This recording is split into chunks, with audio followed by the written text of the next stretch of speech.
High বন্ধুরা, আবার চলে এসেছি নতুন একটা রেসিপি নিয়ে। আশা করছি সবাই সুস্থ আছেন। দেখুন, বাজারে বিক্রি হচ্ছে কত সুন্দর ঝরঝরে আর ফ্রেশ মৌরলা মাছ। আর সেই মৌরলা মাছ আর ছোটো মাছই চলে এলো আমাদের বাজারের ব্যাগে। আর সেই বাজারের ব্যাগ থেকে কাটা বাছা ধোয়া হয়ে চলে এলো আমার রান্নাঘরে। অনেক তো বড় মাছ খাওয়া হলো, একটু ছোটো মাছ খাওয়া যায়। ছোটো মাছও তো আমাদের স্বাস্থ্যের জন্য খুবই উপকারী। আর এখন এইসব মাছ তো পাওয়াই যায় না, তাই বাজারে পাওয়া গেলে এইসব মাছকে ছেড়ে দেওয়া উচিত নয়। তাই ঝটপট নিয়ে চলে এসেছি। ভালো করে কিন্তু এর কানকো পেট কেটে দিয়েছি। আর আঁশগুলোকে ভালোভাবে কিন্তু ঘষে ঘষে ধুয়ে নিতে হয়, কারণ এতে অনেক ছোট ছোট মোরলা মাছে আঁশ থাকে। অনেকেই জানেন, যারা জানেন না তাদের উদ্দেশ্যে বলে দিলাম। ভালো করে নুন আর হলুদ মাখিয়ে মাছটাকে রেখে দেব। আর এই রান্নাটা করার জন্য আমি ব্যবহার করছি আলু, পেঁয়াজ কলি আর বেগুন। কি রান্না করছি সেটাই তো আপনাদেরকে এখনও বলা হয়নি, চলুন বলে দিই। আজকে এই সমস্ত সবজি দিয়ে মৌরলা মাছের একটা সুন্দর রসা রান্না করব। তো কড়াই বসিয়ে দিয়েছি। কড়াইটা যখন ভালো করে গরম হয়ে গেছে, তখন আমি এতে দিয়ে দিলাম বেশ কিছুটা সরষের তেল। আমি সবসময় সরষের তেলেই রান্না করাটাকে প্রেফার করি, কারণ সেটা স্বাস্থ্যের জন্য কিছুটা হলেও বেটার। তো ভালোভাবে তেলটা গরম হয়ে যাওয়ার পর কিন্তু আমি মৌরলা মাছগুলো দিয়ে দিলাম। যেসব বন্ধুরা নতুন নতুন রান্নাবান্না শিখছেন, ছোটো মাছ রান্না করবেন যখন, তখন একটা বিষয় অবশ্যই সজাগ থাকবেন, যে কড়াকে প্রচুর পরিমাণে হিট করে তেলটা যখন ভালোভাবে গরম হয়ে যাবে, তখনই কিন্তু এই ছোটো মাছগুলোকে ভাজবেন। নাহলে একটা মাছও আর গঠা পাবেন না। এটা বড় মাছের ক্ষেত্রে হয়তো অতটাও সমস্যা হবে না, কিন্তু ছোটো মাছের ক্ষেত্রে ভীষণই সমস্যা হবে। তাই এক্ষেত্রে কিন্তু অবশ্যই খেয়াল রাখবেন। আর ভালোভাবে কিন্তু মাছটাকে এপিট আর ওপিট করেই তুলে নেব, কারণ ছোটো মাছ বা মৌরলা মাছকে ভাজতে বেশিক্ষণ সময় লাগে না। এদিক ওদিক করে নিলেই কিন্তু মাছটা সুন্দর করে একটু ভাজা ভাজা হয়ে যায়। খুব বেশি ভাজতে গেলে মাছ এতটাই শক্ত হয়ে যাবে যে সেই মাছের আর কোনো স্বাদই লাগবে না। দেখুন, এদিক ওদিক করে একটু নাড়ে চাড়েই আমি মাছগুলোকে সুন্দর করে তুলে নিলাম। এইবার ওই তেলের মধ্যে ফোড়নে দিয়ে দিচ্ছি কালো জিরে আর দুটো কাঁচা লঙ্কাকে আমি ফাটিয়ে দিয়ে দিলাম। লঙ্কা দেওয়ার সময় অবশ্যই ফাটিয়ে দেবেন, নাহলে চোখে মুখে ছিটে আসতে পারে। ভালোভাবে তেলের মধ্যে এটাকে নাড়িয়ে চাড়িয়ে নিচ্ছি।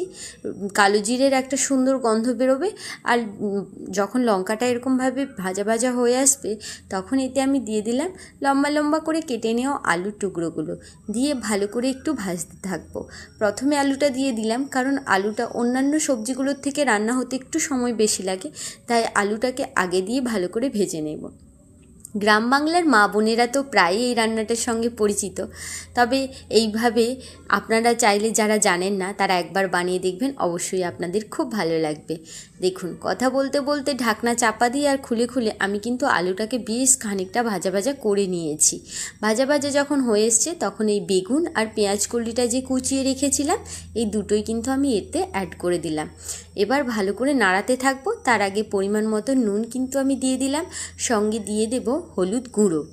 দিয়ে এইবার ভালো করে এটাকে ভাজতে থাকবো, যাতে বেগুন আর পেঁয়াজ কলিটাও আলুর সঙ্গে ভাজা হয়ে যায়। আর আলু কিন্তু আমার তখন প্রায় 90%-এর মতো ভাজা হয়ে যাবে। ঠিক এই রকমভাবেই কিন্তু দেবেন। ঢাকা চাপা দিয়ে দিলাম। ঢাকা চাপা দিয়ে আবার একটুক্ষণ হতে দেব, আবার ঢাকনা খুলে এটাকে নাড়তে থাকবো। এইভাবেই ঢাকনা খোলা বন্ধর মাধ্যমে নাড়িয়ে চাড়িয়ে কিন্তু আমি সবজিগুলোকে প্রায় 80-90%-এর মতো ভাজা ভাজা করে নেব। যখন 80-90% সবজি আমার ভাজা হয়ে গেছে, তখন এতে আমি দুটো ইনগ্রিডিয়েন্টস অ্যাড করব। প্রথমে পেঁয়াজ কুচি, লম্বা লম্বা করে পেঁয়াজ কুচিয়ে রেখেছিলাম, সেটাই দিয়ে দিলাম। সহজ রান্না, চটপট করতে হবে, তো তাই এই স্টেপগুলো ফলো করে আপনারাও চটজলদি রান্নাটা করে নিতে পারবেন। তারপর দিয়ে দিলাম টমেটো কুচি, দিয়ে ভালো করে সবকে একসঙ্গে নাড়িয়ে চাড়িয়ে নেব। এতে ভালোভাবে রান্নার সঙ্গে সবজির পেঁয়াজ আর টমেটোটাও মিশে যাবে, আর সব একসঙ্গে কষেও যাবে। আলাদা করে কোনো কষানোর এতে প্রয়োজন নেই। এরকম করে কিন্তু আপনারা সময়টাকেও অনেক বাঁচাতে পারবেন। ভালো করে আবারও একটুক্ষণ ঢাকা দিয়ে দেব। আবার ঢাকনা খুলে আবারও একটুক্ষণ এটাকে নাড়িয়ে নেব। যখন দেখব পেঁয়াজ আর টমেটোটা সুন্দর করে সবজির সঙ্গে মিশে গলতে শুরু করেছে, তখন কিন্তু আমার কষানো হয়ে গেছে বলে আমরা বুঝে যাব। দেখতে পাচ্ছেন আপনারা, টমেটোটাও কিন্তু আমার অনেকটা করে গলতে শুরু করে দিয়েছে।